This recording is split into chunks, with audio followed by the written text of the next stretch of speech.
Hello everyone, you know what we're going to get into from the title, so I'm not even going to bother introducing this. Please just take it away, Ed Campbell. There's a lot of old people, though, that are stuck in the ways. What do you mean by that?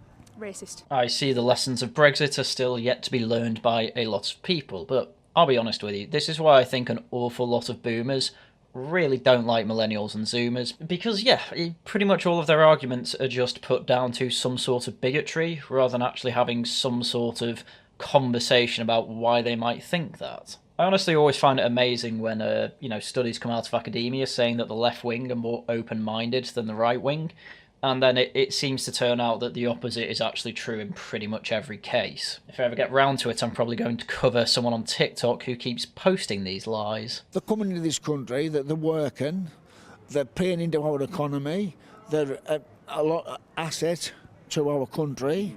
So I don't know why, they should encourage you, but encourage it in the legal way. Yes, obviously, as this Vox Pop goes into a bit more detail, I imagine this will actually be the main opinion that is given, that legal immigration is fine, but illegal immigration needs to completely go. Whereas what I think Politics Joe would like to hear for an Extreme Britain video is effectively, we want absolute net zero immigration. And I wouldn't be surprised if there are people here who agree with that. Because places that are largely white in the UK typically do have large anti-immigration sentiments. A big reason for that is because a lot of people who move to these places moved from big cities where immigration was rising and they didn't like it. So, yeah, it kind of makes sense. Immigration is going up. And given they keep promising to cut it, the government aren't particularly happy about it. I mean, this is a conversation for a different video, but it is really funny that Politics Joe will effectively boast that the party in power have been consistently promising for lower immigration numbers, and then that never seems to happen, and then they never seem to put two and two together, and that the Tory party are... I mean, they obviously just put it down to their incompetent liars, but I think it's actually a lot more accurate to say there are some incompetent liars as MPs, but an awful lot of the people that actually want change effectively get kicked out of the Home Office. Examples being Suella Braverman, Priti Patel, and even Theresa May. But yes, mass immigration is definitely in the category of it's not happening, and actually it's a good thing that it's happening anyway. So thanks for that, Politics Joe, I guess. Immigration is a bit of a sticky issue for this government. On the one hand, they need people to fill all the vacancies in sectors like hospitality and healthcare. Why is the answer never train up our own people? Why is it never incentivise, hospitality apprenticeships or nursing apprenticeships? Why do you need a degree to be a nurse? Obviously you need training, but it was only in 2009 where they decided that, nurse training should actually be a university degree. And this seems to just be a money-making scheme for universities at this point, and it effectively raised the bar to get nurses. And what's happened in the end? When you bring in foreign nurses, you get industrial-scale qualifications fraud. And the quality has just dropped, despite Britain raising the qualification standard. How do you put that together? And the answer is because it's basically impossible to actually change the system. Because, as Liz Truss is going around with a megaphone saying, the civil service is just full of activists that don't want this to change. And on the other, they need someone to blame. I mean, if the left wing were clever, they would run with that they need someone to blame case and say, don't you realise the only reason that they're not doing anything about immigration is so that you keep voting them to do something about immigration? I mean, that's a better argument than just, it's not happening, but it's a good thing that it's happening. But this is why they all get called NPCs, because all they can say is, it's just so the Tories have something to blame. As if they don't have 1,000,001 other things that they can blame, that they are blaming. No, this is a real issue for real people. Consistently, immigration is in the top 3 concerns when people are polled on their top concerns for the government. It is consistently behind the cost of living crisis, and given that GDP per capita has effectively been at a standstill and is even dropping these days, there is absolutely no reason to believe that the mass immigration equals better economy theory is actually working. And that's not to say that immigration can't improve GDP per capita. Obviously it can if you're bringing in people of high standard to go into the high-end jobs that we're actually struggling to fill. But the thing with hospitality and nursing and things like that is they're not particularly high skilled. I mean, obviously you need to be trained to be a nurse, but it's a 3-year degree course that, and people I know that have taken it and become nurses, it's not particularly difficult. But if we were bringing in, like, you know, senior software engineers or senior people to overlook the installation of infrastructure throughout the UK, then yeah, obviously that would be a net boon for the UK. But taking a deeper look at the visa grants, barely even a quarter of them are actually for work. 30% of visas given out to people is for work. I mean, okay, the study visa, in theory, that is also giving us money because all that money effectively goes straight into the universities. However, what is happening with an awful lot of those study visas is that people are getting over on them, quitting uni within the first week and getting a Deliveroo job. Or, frankly, even getting into crime, such as drug gangs and things like that. But even then, with those work visas, they're not all highly skilled jobs. When it comes to actually high-skill visas for the UK, it's actually about 30%. Okay, you've got medium-high going up to about 56% or something like that, and then the rest of it is either medium-low or low. In other words, of that 30%, just over half of that is actually high-skill work, and even that's a bit dodgy, maybe closer to 45 or 40%. However, ignoring that, that means that out of all visas granted, 15% at the most is actually going for high-skilled work, i.e. to people who are actually going to be a net benefit to the economy. So yeah, that's just a crash course on why even legal migration isn't that great. It's a lot easier to blame pesky brown people than it is to accept any sort of responsibility for the mess the country's in. Again, part of the reason that the country is in a mess is because of complete lack of control on immigration. The statistics we just went through show that. Right-wing politicians like to tell us that Britain's culture is being eroded by immigration. It's an effort to frighten people who might not have come across much of it. I love this line of reasoning because pretty much absolutely everyone I know who has visited London and who either used to live there or knew what it was like in the past, every single one of them says it's changed. And every single one of them doesn't exactly have the brightest of compliments to give New London. Most of them say, yeah, I went to London, I enjoyed it, and then they'll use some sort of euphemism for diversity hasn't been great for it. You know, they'll say, oh, it's definitely a metropolitan city now, or oh, it's very international now. But they won't say it as if that's a good thing. So it's just crazy to me to try and pin this all on Nigel Farage, when the fact of the matter is that people have simply noticed. That is all that has happened. People have noticed there is a difference and don't like the change. People who live in places like Workington, in Cumbria, the whitest place in the country. 98.5% of people here identify as white British. And while it is really, really white right now, that's pretty likely to change. I don't think that Ed Campbell really understands this, but that genuinely sounds like a threat to some people. Some people will take that as an unironic attack on their identity. And, you know, you can call them racist and all this, but, you know, these people have lived here all their lives. Do you not think it's fair for them to at least have an opinion on the change that is going to happen to their area if it's so inevitable? And do you not think it's worth listening to them? Or do you think it's worth listening to them just to mock them? These people just want to be left alone, Ed. That's pretty much the consensus here. They just want to be left alone and live in their community. They don't want change like that. Is that so bad? Cumbria is becoming more diverse really quickly, with the non-white population projected to be 10% by 2031. Just to make the point really clear, yes, once again, this is a mass immigration isn't happening, and it's actually a good thing that it is happening. Places like Workington are changing, and I want to see if people here are worried about it. Well, you know, no duh they are, but let's have a listen then. How do you feel about immigration at the moment? But I understand people want a better life, and to come into Britain is a better life, I suppose, for them.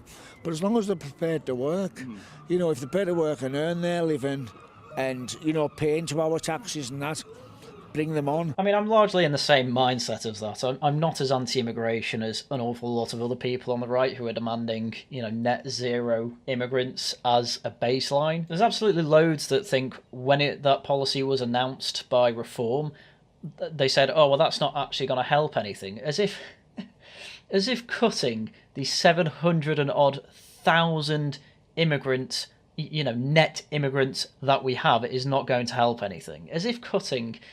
what's that, that's nearly 80% of gross immigrants last year isn't going to help anything. I mean, there are mad people on the right wing. There's absolutely no doubt about that. But really, I think putting a number on it isn't particularly helpful. People say less than 100,000 because it sounds nice, but that's again just net immigration. That's still 300,000 to 400,000 immigrants coming here a year. It's still quite a bit. But as this guy says, as long as we can actually confirm that these people are improving the GDP per capita at the very least, and we can actually deport them if they're not pulling their weight in that way, or if they commit a crime, then I think most people would be happy. I think the reason a lot of people say net immigration at the very least is because they feel like it's gone too far the other way for too long, and they're almost overcompensating the other way.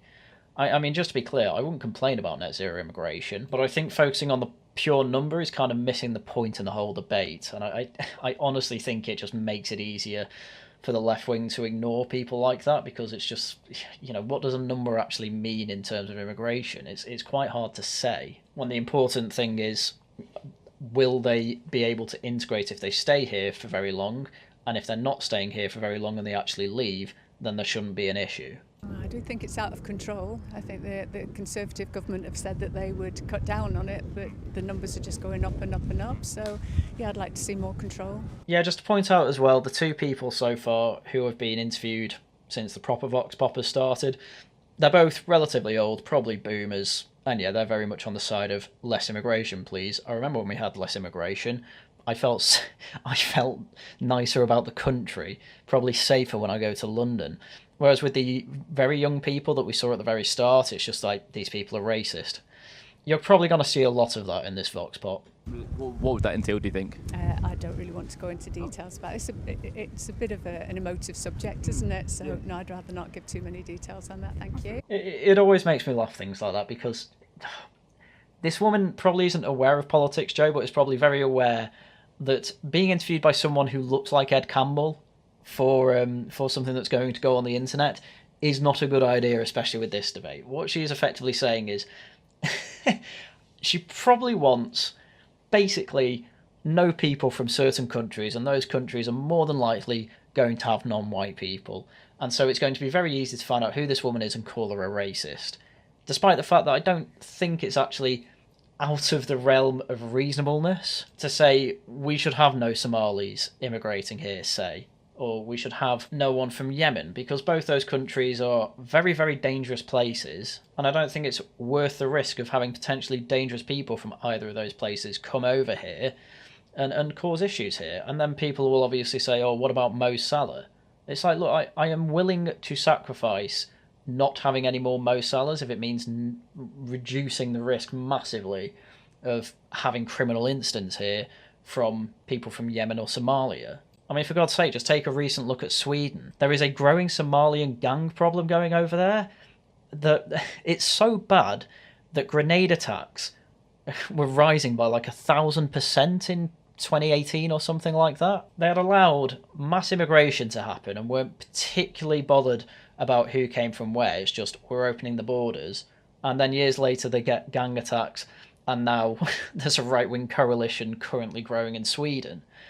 And it's like, I suppose that's something. If we keep allowing this problem to fester, you'll get accelerationism and people get so fed up they will vote in a very right-wing party. But the left-wing aren't really worried about that, and, well, I'd rather just the problems were solved earlier rather than later. But yeah, as I say, everything I've just explained there, the internet would call racist. But I feel safer saying that because I'm just a knight on a screen. I mean, to be fair, it's definitely been noticeable over the past couple of years that, like, it's more diverse. There's a lot of old people, though, that are stuck in the ways. Yeah. And as we know, she just means racist. But I suppose at least we can start saying this about the immigration debate now. Everyone just accepts that mass immigration is happening now. So at least that conversation's over. But again, this is all happening way too late. The best time to have stopped mass immigration was day one of when it started, was, day one of David Cameron's prime ministry. The second best time to start is now. But it's so ingrained now, and we just simply don't have the infrastructure to control it, that it's going to be very difficult and very expensive, obviously. But it's hard to say what other solutions there are. And as the woman said before, nobody wants to give out realistic and frankly workable solutions because they all seem to be called racist. The fact of the matter is that when people were complaining about mass immigration during the European, or Brexit election, I should say, Brexit referendum, people didn't really have a problem with the Norwegians, the Danes, the Swedes coming over. That wasn't really the issue. The issue was the Polish, Romanians, people more on the eastern side of Europe, where, you know, we had Polish gangs up in, I believe, the northwest. The Bank of England did a big study and found that actually, yes, working class wages are being depressed by this. And again, Polish brickies, builders were quite a common occurrence while we were in the Schengen zone. And a lot of people were saying, look, this isn't good. We can see where it's going and we don't like that direction. So let's not go that way. But the problem is, obviously, we came out of the EU. And now, you know, these Poles are just being replaced by Indians or Pakistanis or countries from outside of the European Union. And again, it's all because we just simply don't have the infrastructure to actually control the borders. The only time you can really stop people is at passport control. If they get through passport control, basically impossible to stop people from staying in the country. Basically impossible to deport, even if they're criminals. I like to think of myself as colourblind. And when I say that, I mean I don't care. And also I have to caveat that by saying when I don't care, I mean it doesn't matter to me. It matters not. Big assumptions coming from me here, but this is a man who probably criticised immigration in the past and took the criticism, but how does it affect you personally, to heart? And I can't be mad at people that, you know, the guy lives in the whitest place in Britain. Of course this isn't affecting him personally. Of course it's not. That's not the point, though. It's like when people like me criticise London for having rising crime and things like that, and people say, but you don't even live there, why do you care? And it's for the same reason I'd care about anywhere in Britain suffering hardships. You know, there are people in poverty in Britain. I don't know them. It doesn't mean I don't want to improve their lives, and that's all I mean when I say I want crime to be effectively eradicated in London, because crime makes people's lives hell. And those people are largely my countrymen, and I want their lives to be as easy as possible, because they are a part of my country, and I want people who are a part of my country to feel safe, to have a good life, to have an easy life. But if I just say, well, I don't know them and it doesn't affect me personally, like, great. Like, I'm afraid I'm not that self-interested. You know, my life's going in a generally good direction. I can spare some thought for other people. You say stuck in their ways. What do you mean by that? Racist. There's a lot of very racist old people here, and it's like they're very much like, oh, back in my day, but obviously they've been here while things have changed, and they just haven't adapted to it. Can you see what I mean? It's just they're racist. Things have changed. They don't like it, and that's bad. They need to be forced to change their ways. And don't get me wrong, I understand that as time goes on, things change and people do need to adapt. But this was something that, again, as plenty of people point out, no one ever voted for immigration to be at the point that it is now. In fact, for 14 years, people have voted for the opposite, for the numbers to come down, and they are not. So I think they are well within their rights to not change their ways and complain about the change, because they voted against it, and not only did they vote against it, they won numerous times, and nothing is done about it. But, you know, just call them bigoted and wait for them to die, I guess. That's all the young are going to do. If it wasn't for them people coming from abroad, you know, we wouldn't have, because the wages are poor. You know, the nurses through COVID and that, they worked tirelessly, didn't they? Doctors as well. So this guy just goes on a big kind of, our NHS is great, isn't it? They deserve more money kind of rant, which, again, is quite a common outlook from an awful lot of people in the UK, because it is effectively what has replaced Christianity here. But it's quite funny how he basically says at the start, oh, well, you see, doctors and nurses' wages, they're really low here, and so we need immigrants to actually try and fill in those gaps. When what is happening, and this is happening, as far as I can tell, from literally everyone I talk to in the NHS, but an awful lot of people who are actually proactive are moving country. You know, they're moving to Australia, they're moving to Germany, if they can speak German. You know, they're moving abroad to get better wages for their profession. And this is true of just an awful lot of industries and jobs in the UK. It's actually just better to move abroad to do the same job in Australia. And it'd be even true for me. If I move to the US, I effectively quadruple my wage. But I'm not going to do that because I am insanely in love with this country. But it's just absolute madness that I don't know why, but this country was relatively functional through the 80s and 90s. And we didn't have mass immigration then. In fact, we only started breaking the 100,000 net immigrant mark after the year 2000. Effectively, what people want is literally to return to the 90s, and I am more than happy with returning to 90s number of net immigrants. Back when people didn't have as many complaints about the NHS as they do today, it wasn't absolutely staffed to the brim with immigrants, which it is now. Because the English know that they should be earning more, but no one's putting two and two together and realise that actually the egg came before the chicken, and that immigrants coming over kept depressing the wages. But that statistical reality is just coming out everywhere now, and basically no one can actually counter the logic. So I guess we're winning on that front, but nothing's still changing. Hospitality is a massive driver of immigration to the country because we need a lot of people from abroad to fill the roles in hospitality. Just raise the wages, for goodness sake. People would be happy to pay more for hospitality if it meant that that people spoke English just as a baseline. Like, we're even getting this in care homes and nursing these days. There's just a massive language barrier, and it's unironically causing death. And if that raises the price a little bit, then so be it. Most people are probably willing to pay for it. It's a very, very sensitive subject. I've found that with a lot of people. A good example for me would be, if someone who's willing and hardworking, whereas, great, lovely. Whereas on the flip side, more or less I'd say down south, you've had it where some of these places have been giving government grants and they've allowed, replacing existing staff there or just filling them in, and then they're being ran into the ground essentially. Again, I told you this would be common. People are happy with immigration if they can see a clear benefit to it, but as this guy's saying, there's two sides to this coin.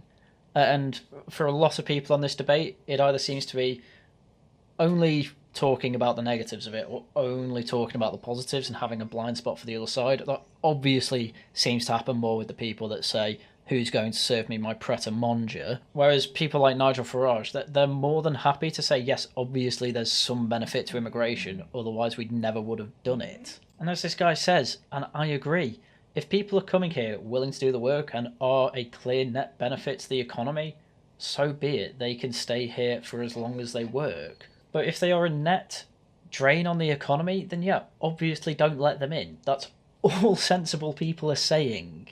I get that there may be a language barrier, but that falls on both sides of things. If you're willing to work and willing to work hard, but then again also, if you're going to employ people like that, you should be willing to sit down and say, are you struggling a bit? Are you struggling with your English? We've got college courses, we've got level 2 maths in English, which is compulsory for a lot of job roles, and make a bit more care. So it works on both fronts, I feel.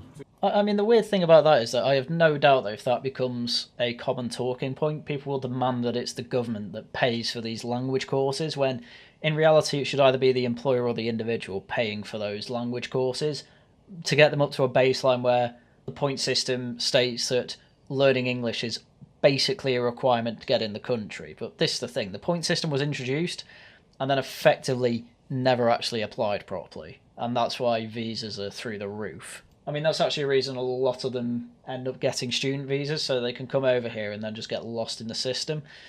Because it's a common knowledge at this point, but obviously the official statistics are about 66 million people in the UK, whereas the supermarkets are saying, well, according to our profits and our sales, there's probably actually closer to 80 million people here. So somehow, it might have been 70 million. Basically, we're underestimating how many people are actually in the country, and all the people that are missing are immigrants.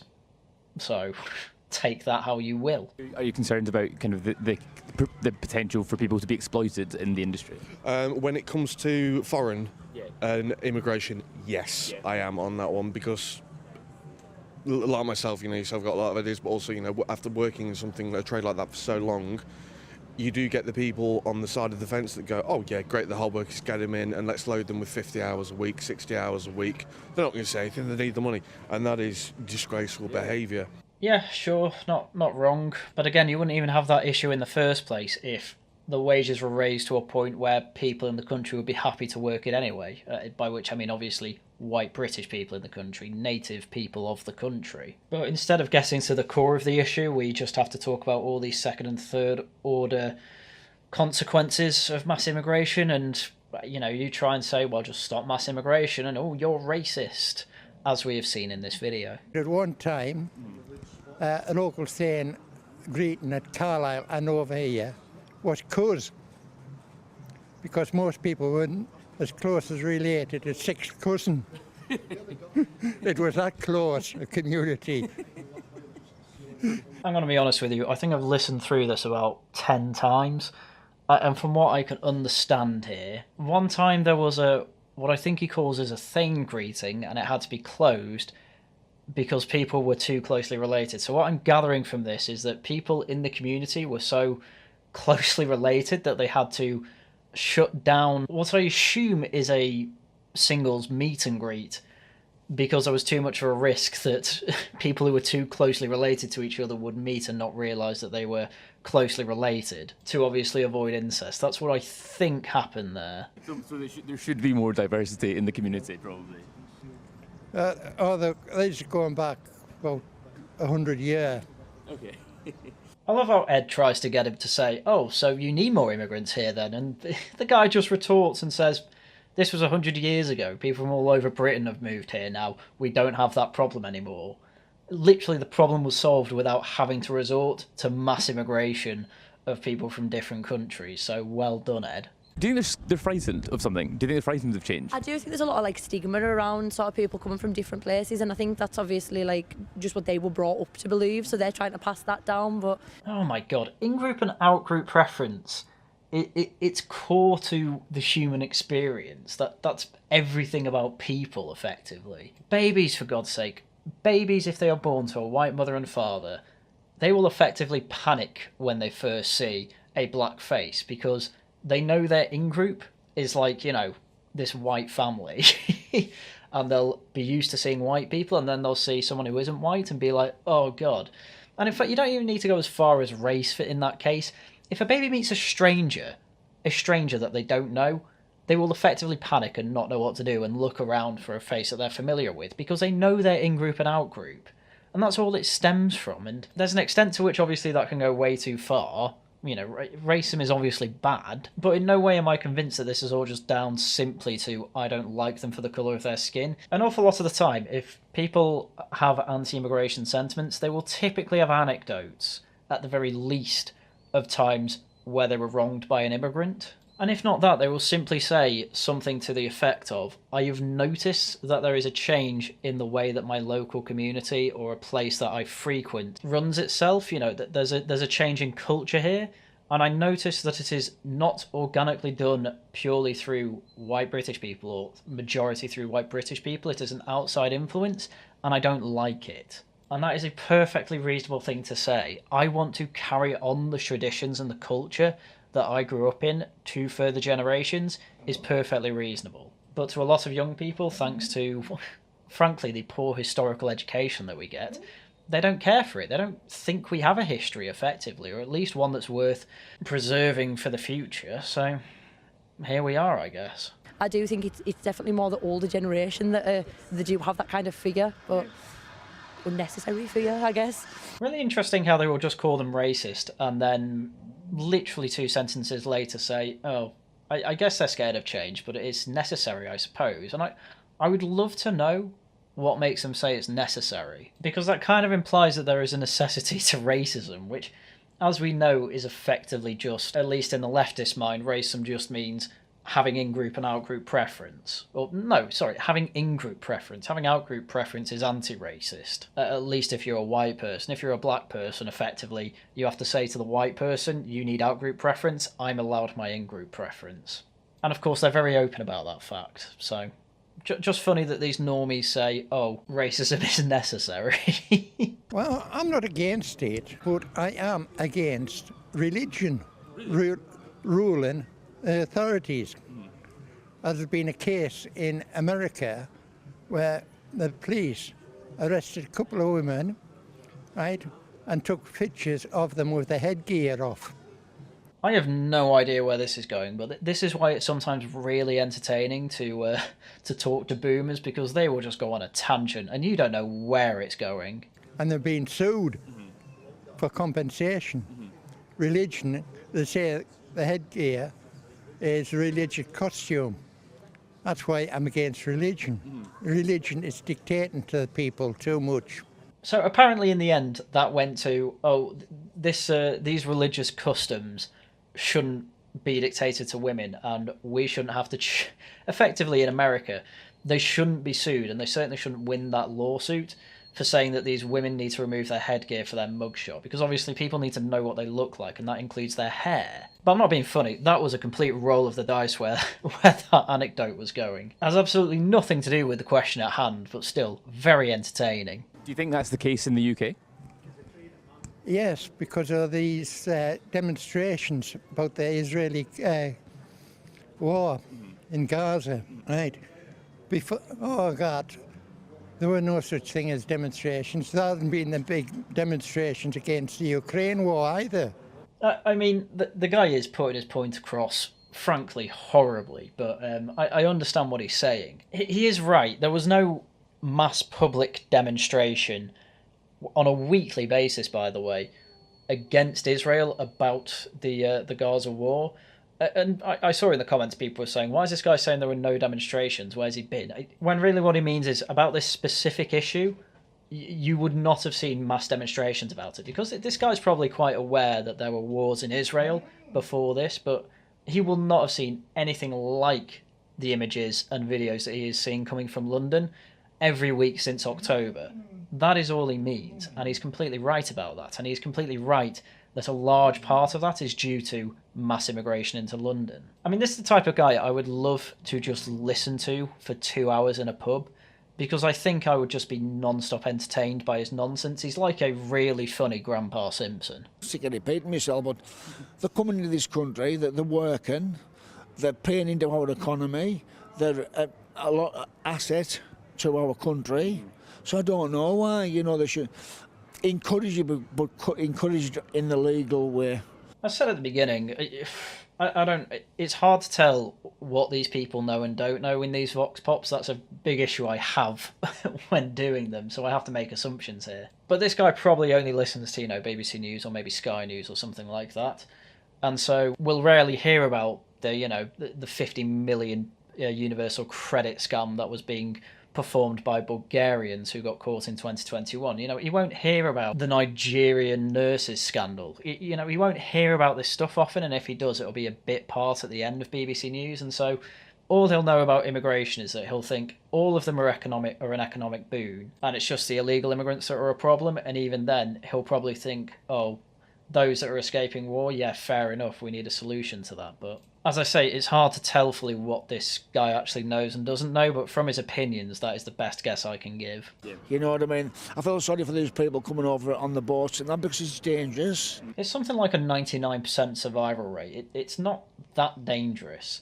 It's basically not dangerous at all if you cross on a calm day. People swim the channel, for God's sake. It's 22 miles. It's not that bad. But if they go through the right protocol and the right ways, they may be getting it a lot easier. The problem is they've shut all the legal ways to do it, so they don't have an option, those people. No, well, true. Not to be insulting to this guy, but this guy's quite clearly the type of man who is exactly like a cushion, as Oscar Wilde would say. He leaves an impression of the last man who sat on him. And you can just tell that from the way he just says, yeah, true, they have shut down all the legal routes. That's not true at all. 500,000 people, or almost 500,000 people, I should say, have been given refugee status in the UK between 2015 and 2022. Because the way the asylum system works in the UK is that they will open up a safe and legal route to places that are genuinely at war or suffering from oppression. The big examples at the bottom being Afghanistanis, Ukrainians and Hong Kongers, where, Afghanistan are having political turmoil due to the Taliban taking over. And I know Callum and Lord Miles have been there, but the Taliban is an Islamist organisation. People do need to escape from that. I can understand it. Ukrainians, obviously they're in a war as well. Hong Kongers, Hong Kong was ours for 99 years until it was China's, and now China are oppressing them. Again, these safe and legal routes make sense for these places, and if these are the only 3 places we're accepting refugees from, so be it. Again, these people crossing on a boat, they are in France. That is a safe country, and we should not be accepting any of them. But this guy will just take every narrative given to him, and so unironically he is an NPC, which is quite amazing. I don't think I've seen anyone that I could perfectly describe as an NPC before, but this guy's pretty close to it. But when it does comes to politics, I feel it is very much a box-ticking exercise. You know, they're trying to say the right thing instead of looking at the bigger problems. What are those problems? So, I mean, personally, your veteran situation will be one of them. Yeah, the UK doesn't have a great scheme for veterans of our armed forces. That Johnny Mercer is genuinely a one-man army in Parliament to try and get that solved. But again, the whole idea of mass immigration for the last 20-odd years or so is effectively to grow the economy so that we can treat our veterans better, so that we can cut taxes and fund the NHS. And as shown before, in terms of the economy, GDP is going up, but because the amount of people coming in is going up at a quicker rate, you're actually seeing that GDP per capita is dropping. And that's, if you're going to use GDP, the statistic you should use to measure how rich the country is. DEI, you're within media, you know what DEI is. Oh, people of this channel definitely do, and I have to say, I'm surprised. I'm surprised that the guy who said immigration doesn't really affect me also says that DEI is a big issue, so I definitely want to get detail on this. I had a big disagreement with the NHS on a personal level, which was it was the diversity hires and whatnot, and it was more, no, there weren't diversity hires, there were diversity officers. I mean, to be absolutely fair to you there, in my experience with diversity officers, they are typically diversity hires, so yeah, pretty much the same thing there, but diversity officer, more specific examples of diversity hires. Ensuring, whereas you've got nurses standing out there on picket lines. You know, I had a bike accident a few years ago. I've been in like almost the equivalent of an ICU, where these poor lasses and doctors and whatnot have been running around, and you want to pay a large sum of money to people to say, oh yes, you're great for the job because, like I've just said, that's my disagreement, because if you're of this race, you're of this creed. Whereas you could say, well, I'll tell you what, we've got hard-working individuals, let's help them out. It's forever, it's the same with the rails and everything, they're forever on strike. So instead of doing this, why not give people to, you know, the people who are working? But I mean, everything he said there is, yeah, something that I've complained about for a while. You would save an awful lot of money by not having diversity officers, because some of them get paid like £150,000 a year. That's 5 times the average wage in Britain. 5 times the wage, and it's effectively just a grift. Effectively, you are paid to just be a stupid activist, a stupid leftist activist, I should say. And yet, as this guy says, something needs to be done about that, and he'd probably be against the Equality Act if he knew that that was in relation to why every company needs a diversity officer these days, and why every public sector industry needs diversity officers these days. And as he says, yeah, the money saved from that, you could probably actually reasonably give rises to all the workers in you know, the NHS, the rails and all that. But the thing is, again, this guy said immigration doesn't really affect me, and yet he's given a direct example of how it affects him. Because the entire way that industries have to work, or that, you know, the public sector has to work, has been effectively completely revolutionised. And a large part of that is to not integrate these immigrants, but just to shoehorn them in and then tell everyone that doesn't like it they need to shut up. And this guy doesn't seem to get that, but does understand that there's an issue with it. And I just feel it's become a lot that way of, same with media, same with, I mean, films especially, Disney at the moment. You know, you've forgotten what made you great. You know, people don't want to be beaten over the head. They want nice things, they want stories. We all work, everyone in the same boat, we all work hard enough and long enough to have that bit of enjoyment. This guy is very desperately trying to put into words that won't get him cancelled a way of saying, oh my god, I hate all leftists, I want them out of everything, I hate them. So maybe to give him a bit of a break, maybe when it comes to immigration, he's more saying, I want it in a position where I don't feel it's affecting anything, but he seems to understand, again, the second and third order effects of immigration, but doesn't want to actually say, yeah, let's completely cut it down because it's causing problems. And again, I'm with him on media. Media is completely being ruined by this whole diversity, equity and inclusion ideology that everyone seems to hate, apart from people that pretend it doesn't exist. How would you describe Workington? Small. Small, quiet, a lot of small town syndrome. Everybody knows everybody. Yeah. I do like the irony of saying it's a quiet town as a loud ambulance sirens going off in the background, but ignoring that. Yeah, a lot of small towns will be largely white. And that's just true. I grew up in a...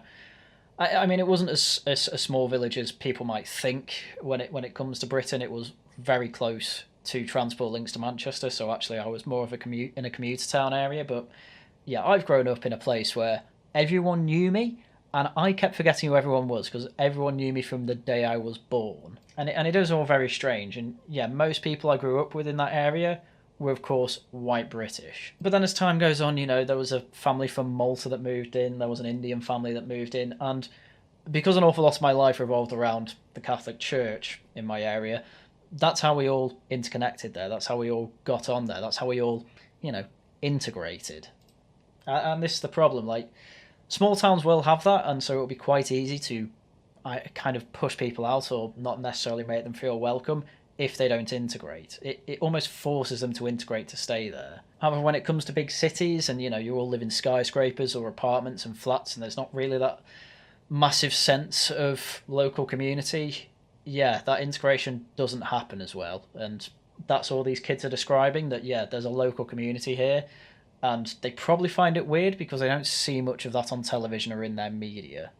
Is that a good thing or a bad thing? It depends. Depends who you ask. I'm asking you. So. I'd say it's a bad thing, yeah.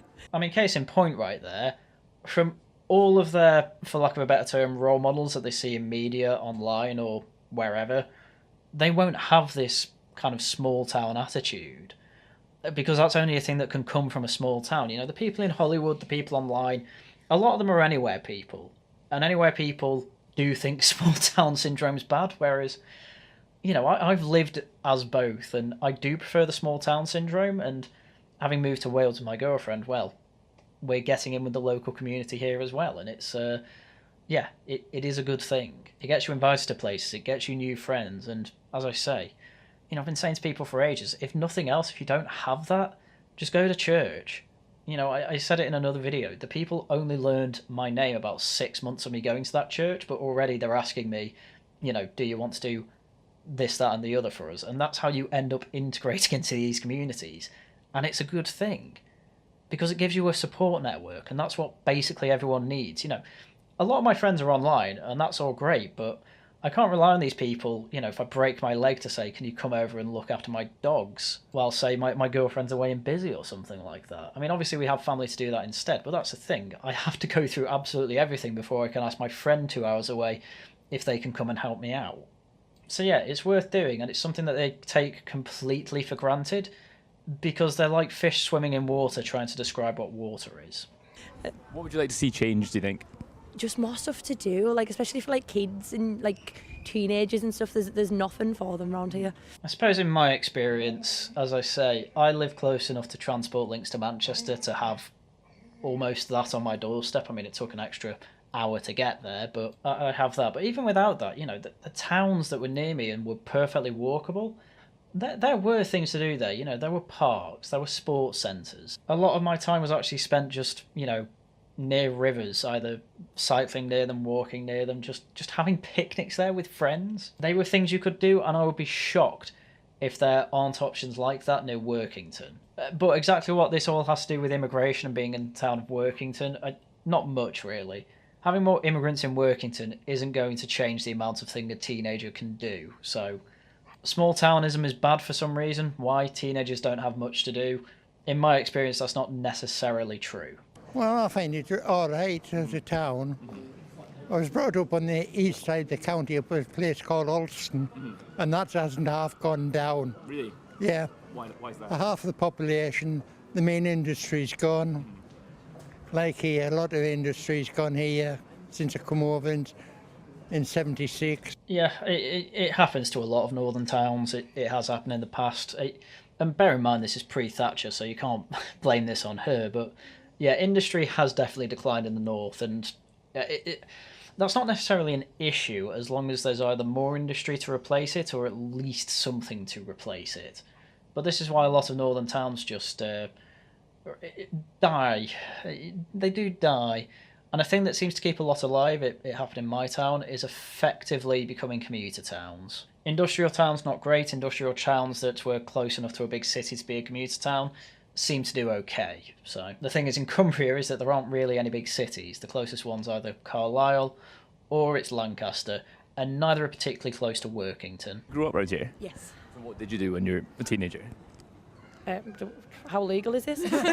No, I mean, we just like loitered a lot, really. There used to be a couple of youth clubs when I was growing up, but they didn't last very long because there was just nothing to do at them, really. I mean, again, thinking back to when I was a teenager, I mean, I was a bit of a nerd, so obviously went to the cinema, went to Games Workshop, play football with friends, although I was doing that really when I was getting older. I was never into football really when I was younger. Play about in parks, and as I say, go down to rivers. And again, relying on things like youth clubs, I don't think it's particularly helpful. In fact, what might be helpful is effectively getting the parents involved and saying, look, I don't know, we've got this allotment, come help us with the gardening. In fact, my parents did that a lot with me. If I didn't really have much to do, they would get me to help them in some way. I'd go with my dad to the tip, I'd go to B&Q with them, I'd help them do things in the garden or help clear out the garage or get the barbecue out or something like that. Like, the parents do have to get involved in this in some way, but again, it's an outsourcing to the government. You know, what do teenagers do? Just get the government to make youth clubs, and then it turns out when they make them, there's nothing to do with them, which I'm not surprised at. I never went to a youth club in my life, but I've never actually heard good things about them. I think the government understands kind of the scale of this issue. No, they don't. In fact, I wrote a good few years ago about Northern Rock Bank, had shares in it. I wrote 6 pages claiming it was stolen under the ground of the Magna Carta and Bill of Rights.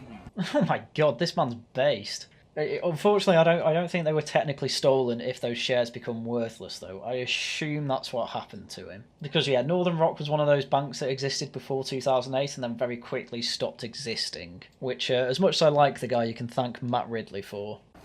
And it states in that bill, no freeborn man shall be seized, detained in prison, goods taken away from or maligned without being tried by his peers or law of the land. I mean, I do really like this guy.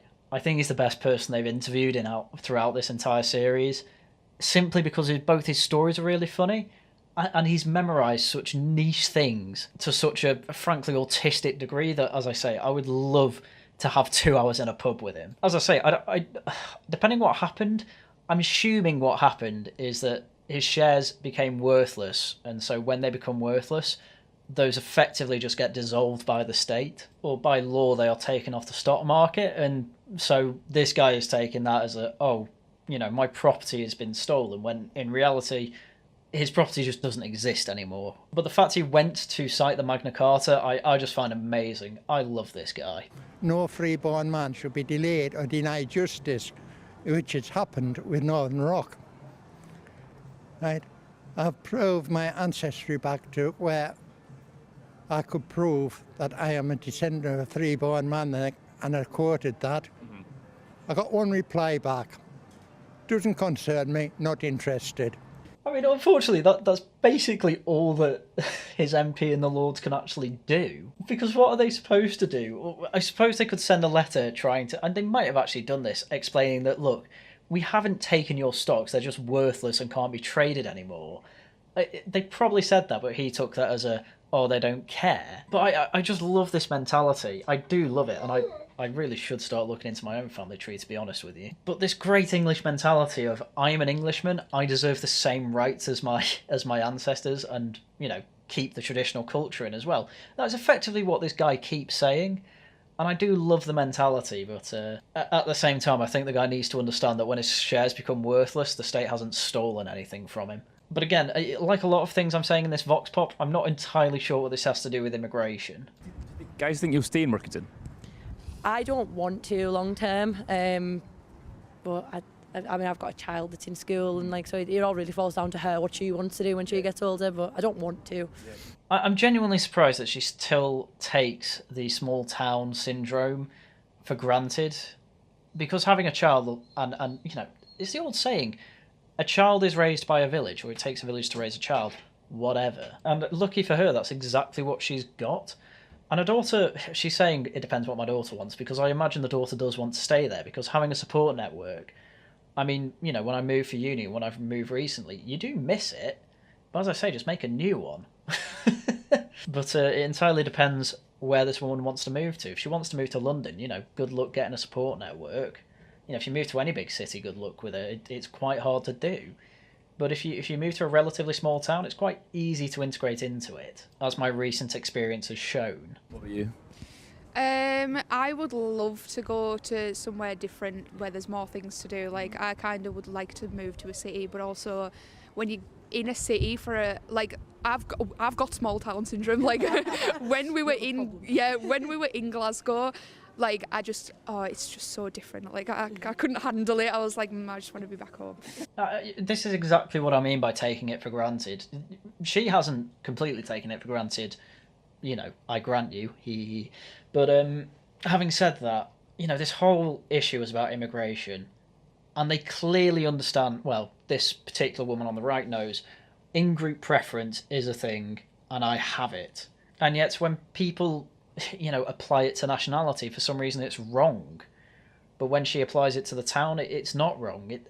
It's all very strange, the way people take in-group and out-group, and as I've said, young people don't have a chance. They've effectively been trained to think that having an in-group preference is evil, when it's not. In fact, it's a very, very good survival instinct. But it's something that you, again, the right wing has a problem with, because they have to effectively gaslight everyone under the age of 40 out of, because they have been gaslighted, and you need to undo the gaslighting, which is going to be very difficult. But anyway, quite a turbulent episode, I'd say there. Not really an awful lot to talk about with immigration there.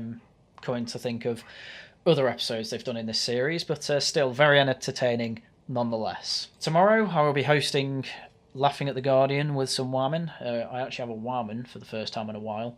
So, you know, that's going to be Poe the Person, Josh from the Low Seaters, and John from the Wellington Project. So I will see you all there tomorrow at 8 o'clock.